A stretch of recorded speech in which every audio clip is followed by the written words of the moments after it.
France Bleu Roussillon avec David Rochier. Et jusqu'à 10h sur France Bleu Roussillon, on vous emmène en balade à travers le pays catalan, à la découverte de personnages, à la découverte aussi de festivals qui vont vous occuper pendant ces prochains jours, notamment aux Angles, le festival de l'aventure qui s'ouvre aujourd'hui, c'est la 31e édition. On ira faire un petit tour aux Angles pour vous donner le programme. À suivre également dans Suivez le guide, le retour en pays catalan de Mister Roussillon. La semaine dernière, c'était le concours de Mister France. John Ibanez en faisait partie, il représentait les couleurs catalanes. Eh bien, il a fait un joli parcours puisqu'il a reçu le prix du jury à Mister France. Il viendra nous raconter son aventure ce matin dans Suivez le guide. Et puis, on va vous présenter... Merci beaucoup. France Blau Roussillon. France Bleu Roussillon. À Oleta, 93.5. France Bleu. Dans un instant, une autre belle aventure à suivre sur France Bleu Roussillon, celle de John Ibanez, enfant du pays catalan, enfant de Saleil, et il a grandi à Saleil. Aujourd'hui, il vit à Thuir. Et puis, cette année, il y a juste eu une semaine, tout rond, hein, c'est ça, John.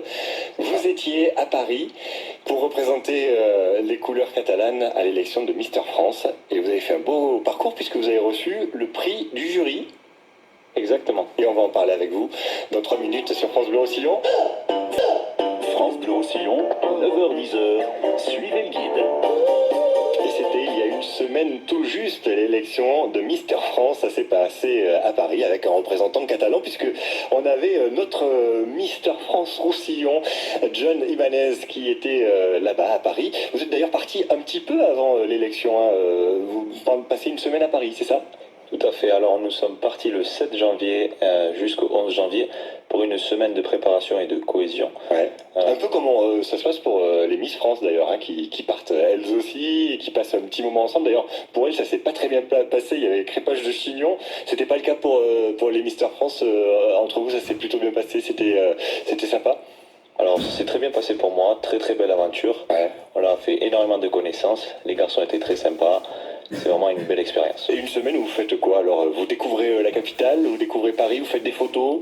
C'est ça, alors en fait on se balade dans Paris, on va rencontrer des gens, on va aussi faire pas mal d'activités comme aller au théâtre, une bonne expérience en groupe, et on a aussi fait du bateau-mouche pour voir Paris sous ses plus belles couleurs. Ouais, alors, et puis le samedi dernier, le 11 janvier, c'était le grand jour, l'élection de Mister France. Alors, vous n'avez pas été élu Mister France 2020, je crois que c'est Mister Occitanie, hein, Occitanie Ouest ou Est, Ouest qui a été élu Mister France, mais alors vous avez été remarqué, puisque vous avez obtenu le prix du jury.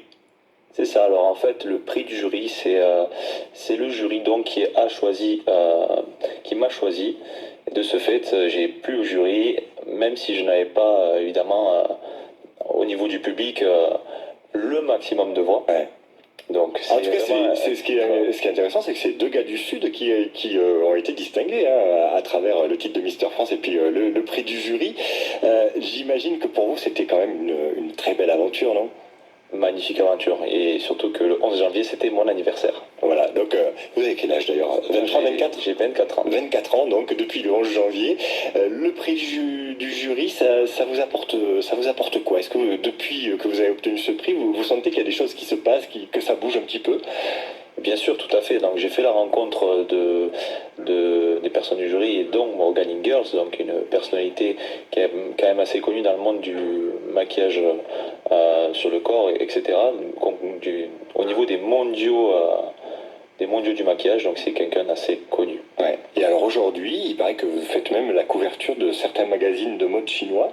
Tout à fait, donc c'est allé jusqu'à là-bas, puisque ce sont des personnes qui sont effectivement très intéressées par ce qui se passe ici, ouais, et qui ont suivi ça.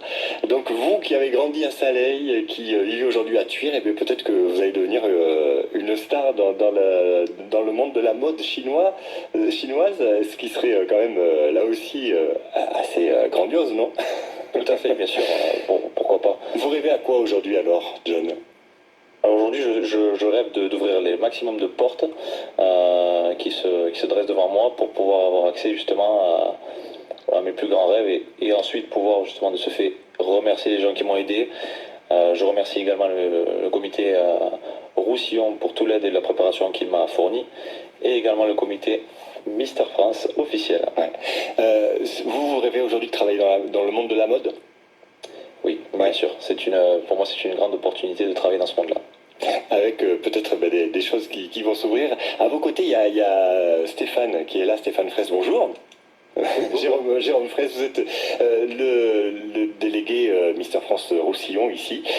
Alors, s'il y a des jeunes qui nous écoutent, comme John, qui ont envie de tenter leur chance pour la prochaine élection l'an prochain, ça sera bientôt les inscriptions pour l'élection Roussillon. Oui, bonjour à tous. Effectivement, on va repartir sur les inscriptions 2020 qu'on va commencer à partir de certainement début avril. On va relancer les inscriptions. Donc, comme vous pouvez le voir, John a vécu une super expérience personnelle et arrive sur des débouchés professionnels. Donc, c'est vraiment une expérience à tenter. Ouais.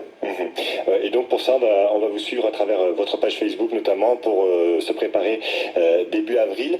En gros, c'est quoi les conditions pour pouvoir tenter sa chance? Alors, bon, on a des critères de beauté, bien sûr, qui sont très subjectifs, puisque la beauté, par définition, est subjective.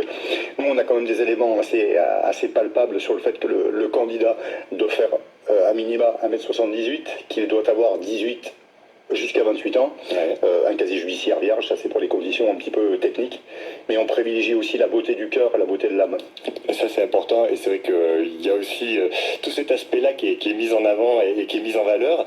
On s'aperçoit quand même que aujourd'hui, là, on le disait tout à l'heure, ce sont deux jeunes hommes du Sud qui l'emportent, des bruns et plutôt barbus, c'est ça le critère aujourd'hui de beauté, c'est ça un beau gosse en 2020? Alors pas forcément, parce qu'on peut aussi saluer la présence des dom-toms qui étaient parmi nous et qui se classent aussi sur la 2e et 3e place du podium, donc oui. Mais c'est plutôt les bruns et barbus quand même. Actuellement, oui, la décennie se porte un petit peu sur ces critères-là. Maintenant, tous les autres critères sont les bienvenus. Ah, et puis je le signale aussi, il y a le calendrier Mister France qui est toujours en vente, puisqu'on est au mois de janvier, avec 5 € qui sont réservés aussi d'actions pour chaque exemplaire vendu. Là aussi, on va laisser toutes les coordonnées sur notre site internet. Merci John d'être venu nous parler de cette belle aventure. J'imagine que vous avez été bien accueilli, votre retour en pays catalan, avec ce prix spécial du jury à l'élection de Mister France. Et puis on va vous suivre, on va voir ce qui se passe pour vous. En attendant, mais comme je le disais, il y a certains magazines de mode chinois qui vous ont mis en couverture, en catalan, en couverture des magazines de mode en Chine. Ça méritait qu'on en parle. Merci à vous deux d'être passés en tout cas dans ce Merci à vous, David. Bonne journée à tous les auditeurs. Merci à tous.